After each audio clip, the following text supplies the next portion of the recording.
रवां साल 2 जून को मलाला यूसुफजई के बरतानवी फैशन मैगजीन वीव को दिए गए एक इंटरव्यू के दौरान शादी के हवाले से किए गए मुतनाज़ा तबसरे, जिसमें उन्होंने मैगजीन से गुफ्तगू करते हुए कहा था कि मुझे समझ नहीं आता कि लोग शादी क्यों करते हैं। अगर आप किसी को अपनी ज़िंदगी का हिस्सा बनाना चाहते हैं तो आपको कागजात पर दस्तखत करने की क्या ज़रूरत है? आप दो साथियों यानी पार्टनर के तौर पर क्यों नहीं रह सकते? गो के ऐसे मुतनाज़ा बयानात के बाद इनके वालिद ज़ियाउल्लाह यूसुफजई ने इस बयानात की तरदीद तो की, लेकिन इस वक्त पानी सर से ऊंचा हो चुका था और सोशल मीडिया पर मलाला के मुतनाज़ा बयान पे तरह तरह के तबसरे किए जा रहे थे। गुज़िश्ता रोज मलाला ने भी शरई तरीके से जीवन साथी का चुनाव कर लिया। सोशल मीडिया के अकाउंट पर बर्मिंघम में होने वाली तकरीब में अपने शोहर असर और निकाह की तस्वीर शेयर करते हुए उन्होंने अपने मदाहों को शादी के बारे में आगाह किया। ज़राए का कहना है कि इनके शोहर का ताल्लुक बरतानिया की मशहूर बिजनेसमैन फैमिली से है। 24 वर्ष की उम्र में शादी जैसे मुकद्दस रिश्ते से मुंसलिक होने वाली मलाला यूसुफजई के पस मंजर के बारे में हम अपने नाजरीन को आगाह करते हैं। मलाला यूसुफजई की वलादत 12 जनवरी 1997 पाकिस्तान के शहर सवात, जो कि KPK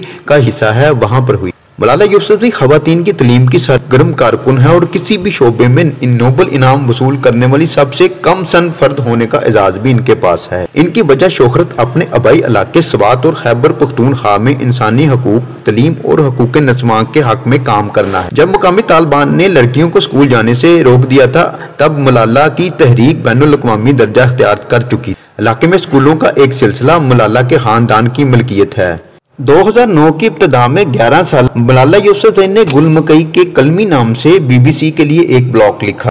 न्यूयॉर्क टाइम के सहाफ़ी एडम B. एलन ने मलाला की जिंदगी के बारे में इस पर डॉक्यूमेंट्री भी बनाई, तो मलाला अब पूरी दुनिया में मशहूर होगी। इनके इंटरव्यू अखबारात TV की जीनत बनने लगे। मलाला का नाम बैनुल अक़वामी अमन अवार्ड बराए इत्फाल के लिए जनूबी अफ्रीका के डेमसड टूटो ने पेश किया। 9 अक्टूबर 2012 को मलाला को स्कूल जाते हुए गोलियां मारी गईं। इस कातलाना हमले की वजह से कौमी और बैनुल अक़वामी तौर पर मलाला की हमायत में अचानक इजाफा हुआ। जर्मनी के मीडिया हाउस डोशे वेले ने जनवरी 2013 में मलाला के बारे में लिखा कि वो दुनिया की मशहूर तरीन कम उम्र बच्ची बन गई है।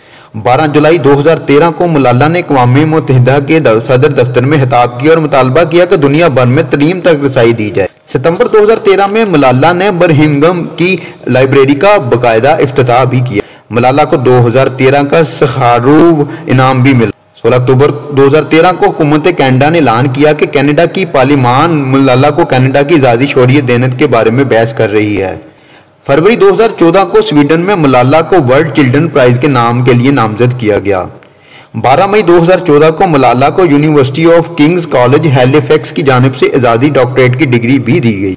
10 अक्टूबर 2014 को मलाला को बच्चों और कम उम्र अफराद की आज़ादी और तमाम तलीम के हक के बारे में जद्दोजहद करने पर 2014 में नोबल इनाम भी दिया गया, जिसमें इनके साथ इंडिया के कैलाश सितार भी शामिल हैं। डॉक्टर अब्दुल इस्लाम को 1979 में तिब्बियात के नोबल इनाम के बाद मलाला नोबल इनाम पाने वाली दूसरी पाकिस्तानी बन। मज़ीद इस तरह की मालूमाती वीडियो देखने के लिए हमारा चैनल लाइक सब्सक्राइब जरूर कीजिए। मियां वकास ज़हीर और कैमरामैन आदिल बेग को दीजिएगा इजाज़त। अल्लाह हाफ़िज़।